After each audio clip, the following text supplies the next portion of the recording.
What's up, you amazing people? I hope you're having a fantastic day. You are, of course, watching and listening to the Daily Dirty 30, also known as the DDT, here on The Kevin Lee Show. And I am your host, Kevin Lee. Now, for those of you who do not know what the DDT is all about, let me take a moment to explain. You see, it's a show that airs live at 9 p.m. Central Standard Time, Monday through Friday, and it's where I get to spend 30 minutes telling you, the viewer, all about the things that bother me today. What do I get out of it? It's easy. It's cathartic. Why should you tune in? That's even easier. It's entertaining. Sound like a fair trade? Good. Let's get to it.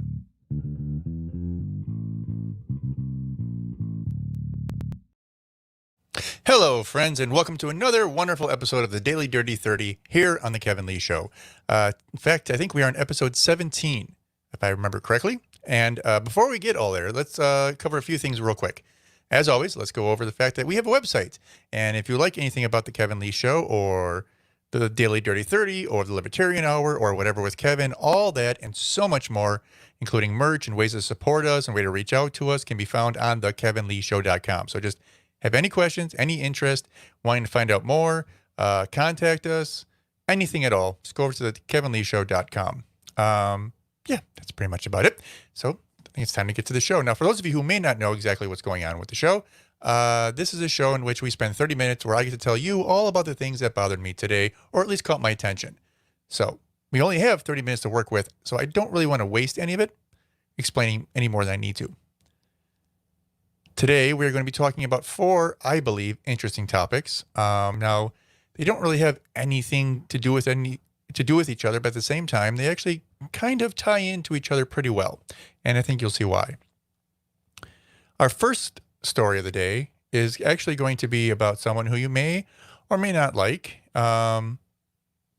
He is a person who is politically involved, most definitely, and you might recognize the name because his name is Donald Trump.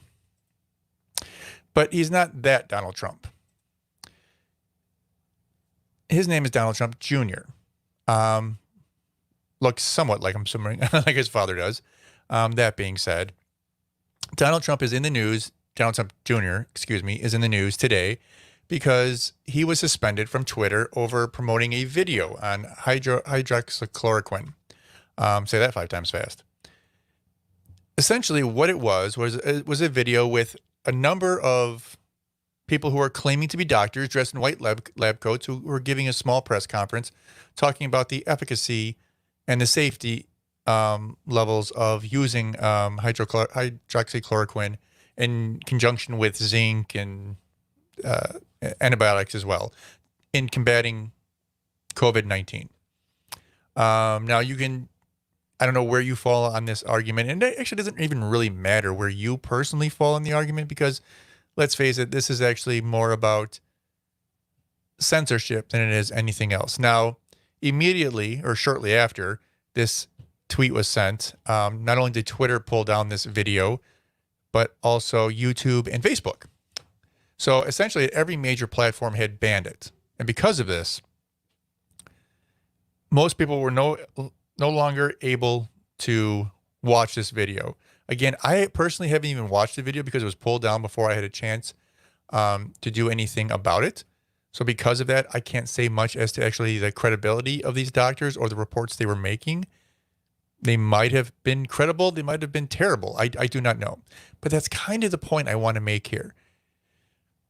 We are so quick in our day and age to trust our overlords, Facebook, Twitter, Instagram, YouTube, Google, whoever you want to reference as being looking out for us, that we're not willing to be able to make that discernment ourselves. And that's kind of, I see the danger in this.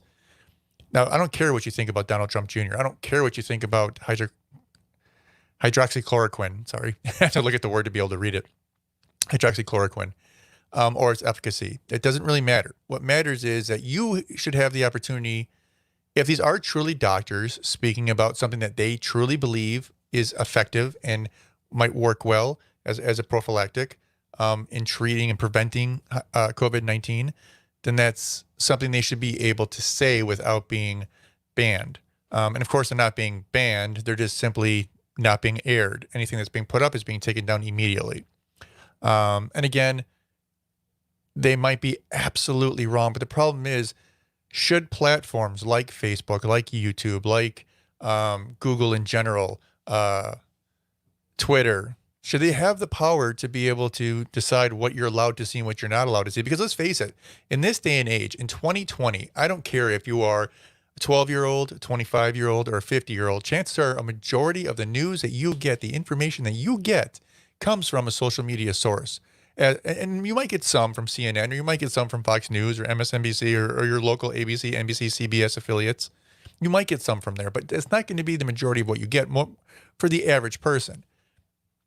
And because of that, these platforms seem to have a lot of power, perhaps too much power. Now, again, if it is something where, say, these doctors who are being at this who are holding this press conference were found to be lying in the fact that they weren't even doctors, of course, pull it down. I don't think anyone would be arguing with that case.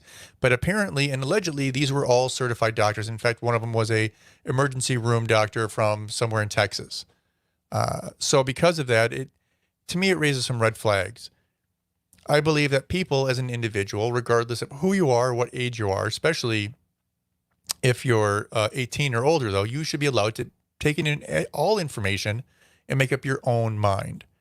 Problem with that is that a lot of people don't agree with that statement. A lot of people have said, well, no, we need to think for you. We need to tell you what you're allowed to see and think and hear. And people might say, well, that's a ridiculous statement. No one ever says that. They do. They do it all the time. Have you ever been in a comment section of anything? Anything for that matter. Any post controversial in any way, shape, or form. I put plenty of them up on here over the last couple of weeks, so you know you can find them, right? And I know you've been into them. If you've bothered to spend 5 minutes going through what's trending on Twitter, you're going to find many, many controversial topics. And if you click on almost any of the top posts, it's going to literally be saying just that. It's going to be telling you how terrible and horrible this is or that is. And if you think any different than what Twitter is telling you or Facebook is telling you or whoever is telling you, then you're an idiot. You know what I mean? That sort of thing. It's just a terrible society that we're living in currently right now. People are able to say things, which is good, but they're able to say things without having someone to tell them back to their face that they're wrong, which is bad. But that being said, that's kind of a different argument for a different day. Right now, it's kind of important that we keep in mind that I don't care if you like Donald Trump Jr. I don't personally have an opinion on him. I don't know him. I don't really care about him. I don't think he's done anything bad as far as I've heard. I know there's a lot of things he's said that people don't like, but we have the right to say things in America. That's a beautiful thing about our country. If you want to go out there and have an opinion and you want to go out there and tell people, hey, this is what I think, or this is how I see the world, you have that right, and you should not be shut out. You should not be shut down for having an opinion, especially if you're a medical professional. You might have an opinion, and it's so funny. I've heard so many people say, well, you know, the science is in. The science is almost never in, almost ever. As someone who used to work in science, someone who used to work in infection control, someone who used to work in healthcare for a decade, I know it's not even close. So that being said, if these people were truly who they claim to be, this video should not have been taken down. I believe that people like those who run Twitter, those who run Facebook, those who run YouTube get scared very quickly for a couple of reasons. One is a legitimate reason. One is because they're afraid that if we're allowed to broadcast these things and it comes back to be harmful, that they're afraid they're going to be sued. That makes sense. But if you're simply just trying to stop a message because it's not the message you think is right, that is wrong. And I know they could say, well, these are private companies, all you want, but they're under protections of being platforms, not publishers. See, publishers get the right to edit who gets to say what.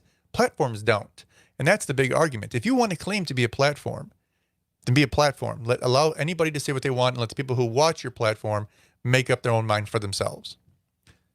Not to be a publisher. Publisher does not have that right. A publisher can be sued for allowing things to be published on their website or on their app. So if we want to be honest, which I think we all do, it's time that we make sure that either these social medias are being treated as a publisher or a platform and held to those standards going forward. I know there is little protection that they have right now that can be easily wiped out, so people should keep that in mind. Now, we're already 1/3 the way through the show, so I've got 3 more topics I want to talk about. And those would be next, starting with There was a tweet that went out today, surprise, surprise, by a representative from, I believe he's from Kentucky. His name's Thomas Massey. Again, I don't know anything about him personally. I've heard the name a number of times, and I'm sure he's a Republican. From what I pieced together, doing a quick background check on him. I believe he's from Kentucky, if I remember correctly. So you can use that to judge him or not. That's entirely up to you. But his tweet was actually rather thought-provoking, so I figured I would share it. And the reason why I want to share it is because, well, I think it'll become pretty obvious as we start reading it. And if it doesn't, and I don't think it does to people, maybe I'll clarify certain areas. So I'm not going to read it straight through. I'm literally just going to read it and then paraphrase my thoughts on top of it. Put my commentary, if you will. So this is from Thomas Massey, again, representative, U.S. congressman, mind you. Not like his state representative. He's actually a U.S. representative in Washington. I'll read the first sentence. Would you climb in a car and go on a trip with someone who refuses to tell you where they're going? Let me read that one more time. Would you climb in a car and go on a trip with someone who refuses to tell you where they're going? Now, some people who hear that might instantly have a gut reaction and be like, oh yeah, absolutely. I'm an adventurous person. I would totally go anywhere, wherever. Some people might be like, well, I need a little bit more context. Who is this person I'm getting in a car with? Do I trust them? Do I have time to go? That sort of thing. And that would be probably a well thought out response to something like that. So let's think about that for a second. Would you climb into a car and go on a trip with someone who refuses to tell you where they're going? Now, if this is someone like your spouse or your partner, however, however your situation is, or maybe it's your parent or your child or a sibling or, your best friend, you probably would get in the car and not really second guess them, right? Because you can trust them. You have a relationship with them. And now let's take that out of context and say, well, let's say this is someone kind of. Maybe it's a distant cousin. Maybe it's a friend of a friend. Maybe it's a neighbor who you are kind of friendly with and you interact with, but you don't really know all that well. Maybe it's one of your kids' friends' parents, You would hear someone say something like this, like, oh, jump in the car. We're going to go somewhere. Where are we going? I'm not telling you. It might be more of a hesitation at that point if you don't really feel comfortable because you don't know who they are. Okay. Now let's take it a step further and say that that this driver is known to prone to lying. They're a liar. They're a known liar. And I'll even take it a step further. Let's say they're kind of even known for being violent. Now, if you know that this person that's asking you to hop in their car and go on a trip with them somewhere, and you don't know if they're taking you to the store over state lines or who knows where they're headed, right? Because they won't tell you. And they're prone for lying, and that they're at least part of the time prone to be violent. Would you get in that car? Well, as his tweet says, no insane person would get into that car, especially if the driver is prone to lying, right? And again, I personally would add lying, being violent. Now, this is how the tweet finishes out. It says, this is why some people are reluctant to comply with mask orders. Where are we going? ? Mandatory vaccines? Now, before you have a terrible reaction to this, let's take this apart a little bit piece by piece, as quick as we can, because, again, we only have, a handful of minutes. This is why some people are reluctant to comply with mask orders. Where are we going? Mandatory vaccines. Now, I don't believe this is necessarily a solid argument against masks. If you truly believe that you are being harmed by wearing a mask, that's one thing. If you have a health condition that literally prohibits you from wearing a mask, that's something. Beyond that, I don't see much of a mask argument. I understand everything about bodily autonomy. I understand that you should have a right to not wear one. But as a private business, they should have a right not to let you in. Does that make sense? But again, you have a right not to wear one if you don't want to. And hopefully you can find businesses that are friendly enough that will let you in or give you certain hours if you don't feel comfortable wearing a mask. Most people have some type of allowances in meeting you at least halfway. And hopefully wherever you live, hopefully you're finding common ground with either businesses or people at these businesses who are allowing you to, act the way that you feel comfortable with.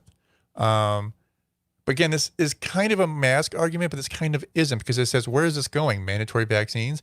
And because this representative is worried. I mean, he sees the path, he sees the vision, knowing that there's a very good chance that this is not going to end at masks. In fact, now that we have spikes everywhere, all of a sudden, well, obviously we can't be safe until we have vaccines, and when we have a usable vaccine, or at least a considered usable vaccine by whoever decides that, no way of really proving its efficacy or its safety.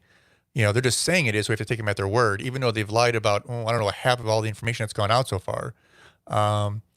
If they tell you, well, you can go to work, you can go to school, you can do activities, you can go to a football game, you can do all these things, but you have to take this vaccine first. And if you don't, we're not going to let you in anywhere. We're not going to let you get a job. We're not going to let you make money. We're not going to let you live a life. We're not going to let you go anywhere. Right? They're essentially making vaccines mandatory. Now, I personally am not an anti-vaxxer. I'm not against vaccines in any way, shape, or form, but I want vaccines to only be taken when they're necessary and when they've have an absolutely 100% proven track record of working. There's always going to be some minor chance of a bad reaction or a reaction of some sort which can be negative to, say, like a child. This does happen. I mean, they fully admit when you take a vaccine that there's a slight chance that you could have a negative reaction from this. And I mean, we're not just and anything from something like a rash or a fever all the way up to major issues. But again, they're not common. These vaccines are accepted as being minimal, and I mean greatly minimal, consequence for taking them. So that's why most people approve of them, right? But again, I only believe in the vaccines that are necessary. And that being said, if they were to make this vaccine and they get it to be effective, at least as far as anyone can tell, I think it's absolutely imperative that they offer the vaccine, and they offer for free. But should it be mandatory? Can they make it mandatory? And if they do, how do they do that? How do they enforce a mandatory vaccine? So I believe this tweet is very important because he's making an analogy, and it's not a perfect analogy. In fact, it wasn't a complete analogy because, as he said, no sane person would get in this car, especially if the driver is prone to lying. But the U.S. government isn't just prone to lying. The U.S. government is prone to violence. And if you don't believe me, just turn on the news. Look what's going on in Portland. Look what's going on in Seattle. Look what's going on and has been going on in every major city for the last 2 or 3 months.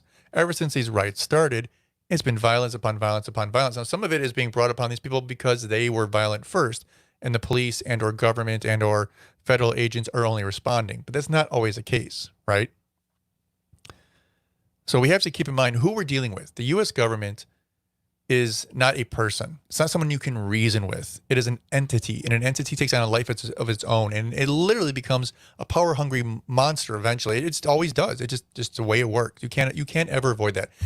The bigger government gets, the bigger the problems will be always. There's no way to avoid this. There's just no way.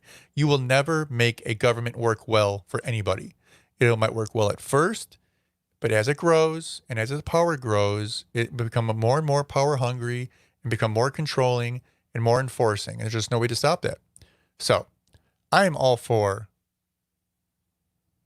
especially now, private businesses demanding that you put on a mask when you go in a store. It's a business. It's up to them. If you want to do business here, you have to wear a mask. I get that. Unless you actually have a health problem.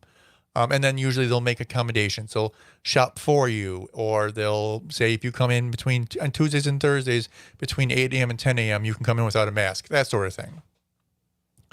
As long as they're doing that, I'm okay with it. That being said, I'm not okay with mandatory vaccines, and I never will be okay with a mandatory vaccine for this or any other illness, especially if the illness is not considered to be super deadly.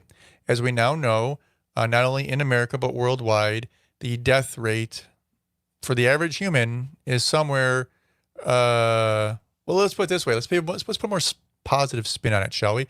The survival rate is about 99.96%.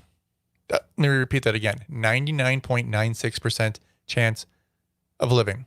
If you catch it, not even getting it, if you catch it and actually get sick, you have a 99 for the average human. Now, again, if you are someone who is elderly, someone who's sick, obviously that number is going to decrease greatly and you're going to have a much higher chance of dying.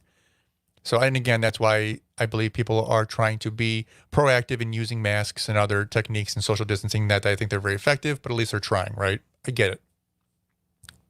Vaccine might be a step too far at this date and age. Oh my goodness, we're already at 20 minutes.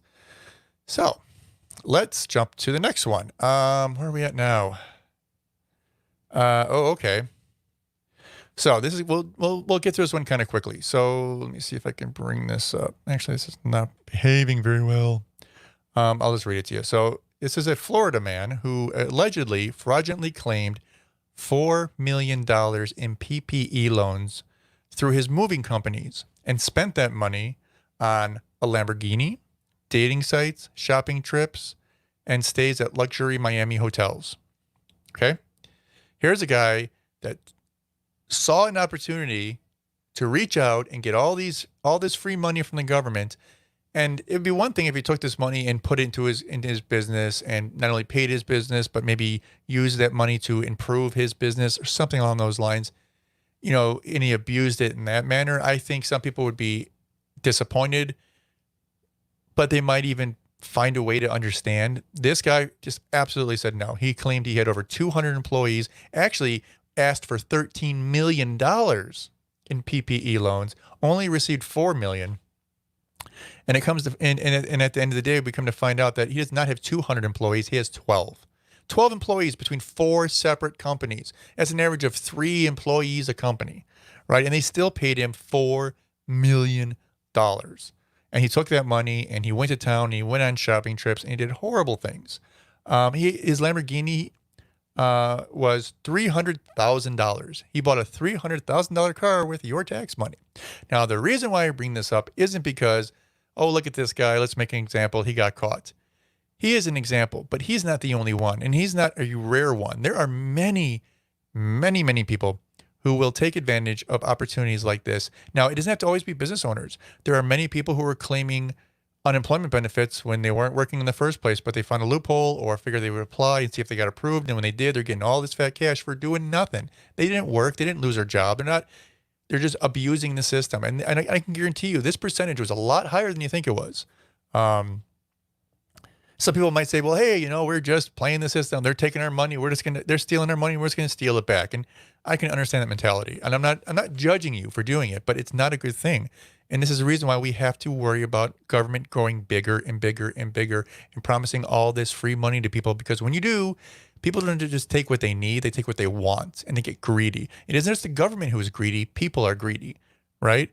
And it's only going to continue to get worse again and again and again, because this is human nature. This is what we do. Like, humans in our own nature are not good people. And I know people say, oh, of course, no, we're not. We're not good people. Now, I'm not making a biblical argument how the Bible says that there no one is good and what have you, but it's true. And I'm not saying it's a biblical thing. I think it's a psychological and scientific thing. We can prove that if you take, I mean, I don't even, I'll give you an absolute answer to dispel any argument you might have. Do you have children? Have you ever raised a child? Have you ever had that child around another child, say two 2-year-olds by each other, or a 3-year-old and a 2-year-old, and you put a toy between them, and they both decide they're going to want it? What are they going to do? Are they going to take turns? Are they going to, have a rational discussion and maybe decide, well, you'll get a turn now, and then I'll get this, and then, or you can have this, and I'll take the toy over? No, they're going to fight. And when fighting doesn't work out, they're going to start hitting and yelling and screaming and scratching each other. You know why? Not because you're a bad parent, but because kids are inherently not good, which makes humans inherently not good. The reason why we become good is because we learn to be good. We get disciplined, and we learn that in life, we have to learn that we have to be good. Like, it's not a natural thing. Now, some people might be more leaning towards good naturally. I get that, and I don't disagree with that. Some people are not that difficult to teach to be good. Some people are harder to teach to be good. But nobody is naturally good. We're just not. It's just not in our nature. And I know you want to think different, and I applaud you for it, but it's just not true. So, yeah. So the moral of the story is this. This guy who stole $4 million from the U.S. government is not an anomaly. He's not a one-off. He's not a person who is like this and no one else is like this. And I'm not saying every small business owner is like that, because many of them are honest because they've learned to be honest, or they're afraid. They have a fear of being punished, so they're honest. But there's still a number of people, and a larger number of people than you think, who are willing to defraud the U.S. government and defraud agencies and defraud your state and defraud you to get money out of you. Have you ever heard of an MLM? Right? So have you ever been encouraged to work for an MLM? Have you ever worked for an MLM? That's a question I have for you. If so, put it in the comments. We are already at 25 minutes. Whew, time is going fast. We're going to go to our last story. Yesterday, I talked about how the NFL had decided that it was going to fully cancel its preseason schedule, all 4 games across the board for every team. Originally, it had been spoken about they were going to cancel 2 games. Then they had decided to cancel all 4 games. And I'd also mentioned that baseball was already running to a snag in its first week because they had to cancel multiple games due to multiple infections of COVID-19 going around the league already. Now, I don't think a lot of people were actually sick. It was just that they tested positive, but still they're getting the COVID virus. Well, that is essentially a non-contact sport, right? And again, that doesn't mean that it isn't easy to transmit, but because you're sharing locker rooms and, you're probably acting in ways that you shouldn't have because you're just used to it. You're giving each other high fives and shaking hands and maybe even hugging your friends you haven't seen in a while. I'm sure some of that stuff's going on. Maybe they're not wearing a mask when they're supposed to. Maybe that even proves the effectiveness of masks isn't all that good. There you go. I finally got it out. There we go. Good job, Kevin. Good job. Yeah, maybe not. Just pointing out there. But that being said, the reason why I bring this up is because I said yesterday the NFL had already completely put the kibosh on the entire preseason, which means we had still the full season. Well, the full season is 17 weeks. Every team plays 16 games and travels all over the country. Right? If baseball can't make it a week without having to have major shutdowns for its games, how is the NFL, which is a highly contact sport, highly contact? I mean, every player touches somebody else on almost every single play, right? How are you going to eliminate exposure? How are you going to eliminate people getting sick and testing positive for corona? I mean, imagine, it's 3 days, 2 days, the day of the game, and they do a test on a team, and all of a sudden 15 players come out positive. You can't even put people on the field. You think that's a fair game? You're going to put all your second stringers in against the starters of the other team, and you're going to get whomped. I don't care who you are, right? Well, that was my fear. That was my issue with what was going on here. Well, now some players, and let me bring this forward. Yeah, that'll work. Like here, this is the New England Patriots linebacker Dante Hightower opts out of the 2020 season, so he's not going to play. He's literally said, "Nope, I ain't gonna do it. You can keep my money. I ain't gonna play this season." Now, you might think, okay, well, that's one guy saying he's not going to play. And, he's kind of popular. Well, he's won 3 Super Bowls and he's been in 3 Pro Bowls. So he's not like a nobody player. He's a big name player. Well, here, let's jump to this guy. Chicago Bears, Eddie Goldman. Mind you, one of the biggest defensive players besides Khalil Mack on the Chicago Bears, also today said he is opting out of the 2020 season. Now, you might be thinking to yourself, well, okay, that's 2 players. 2 players opting out, okay, we can live with that. We're still like a long way away from playing football, right? What do you think the likelihood is in this next week you're going to have 3 or 4 or 5 other players say it? And then after that, maybe a group of 10 or 15 players in the next week say they're not going to do it. And all of a sudden, we're down hundreds of players. You really think they're going to play football this year? I mean, unless there's some miracle turnaround with this virus and the numbers drop dramatically and the sicknesses and the illnesses drop dramatically, I believe this is just the beginning. This is the beginning of the dominoes falling. And very soon, we're just going to see a chain reaction, and it's going to get ugly very quick. And all of a sudden, we are going to be out of football faster than you know. Now, don't be wrong. I'm not hoping for that. I want to see football. I would like to see some football. I'm just, as I said yesterday, I'm not getting my hopes up. But after seeing this, I really don't even have hopes. And I don't want anyone to get mad, because I'm telling you, there's not going to be any football. But unless something changes, I can tell you there's going to be a mass exodus of players. So hopefully I'm wrong, hopefully. But with that said, we're already broken 30 minutes. I gotta go. You gotta go. We have things to do. I have things to do. You have things to do. So I'm glad you came to watch. I hope you enjoyed the show. And we will be back here tomorrow talking about what? I really don't know. Won't know until I wake up tomorrow. But until then, you guys have a good night and we'll see you tomorrow.